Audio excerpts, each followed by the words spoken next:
নমস্কার বন্ধুরা, আজ আমি একটা রান্নার ভিডিও নিয়ে চলে এসেছি। তো আজ আমি রাতে যে খাবারটা বানিয়েছি তারই একটা রান্নার ভিডিও দেখাবো। তো প্রথমে আমি কড়াতে তেল গরম করে তাতে 5 ফোড়ন দিয়ে দিয়েছি।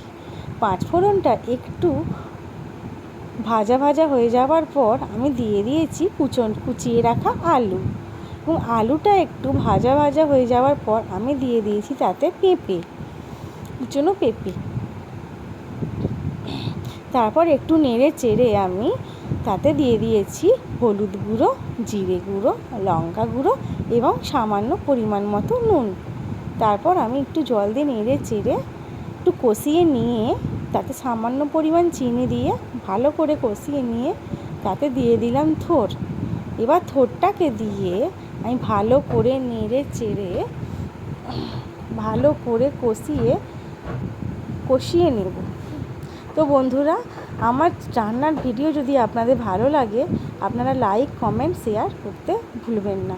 তারপর আমি দিয়ে দেবো ভিজিয়ে রাখা ছোলাটা দিয়ে আমি আর একটু কষিয়ে নেব থোড়টাকে।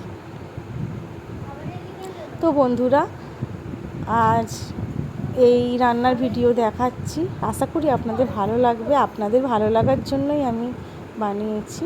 তো নেড়ে চেড়ে এবার আমি জল দিয়ে দেব, পরিমাণ মতো জল দিয়ে দেব। জলটা দিয়ে ঢাকা দিয়ে দেব এবং সেদ্ধ করার জন্য ছেড়ে দেব। তারপর সেদ্ধ হয়ে গেলে তাকে নেড়ে গরম মশলা দিয়ে নেড়ে চেড়ে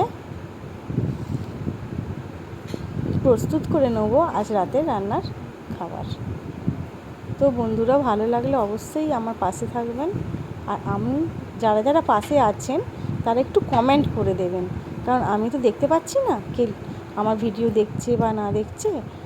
তো আপনারা একটু কমেন্ট করে দেবেন। ধন্যবাদ বন্ধুরা।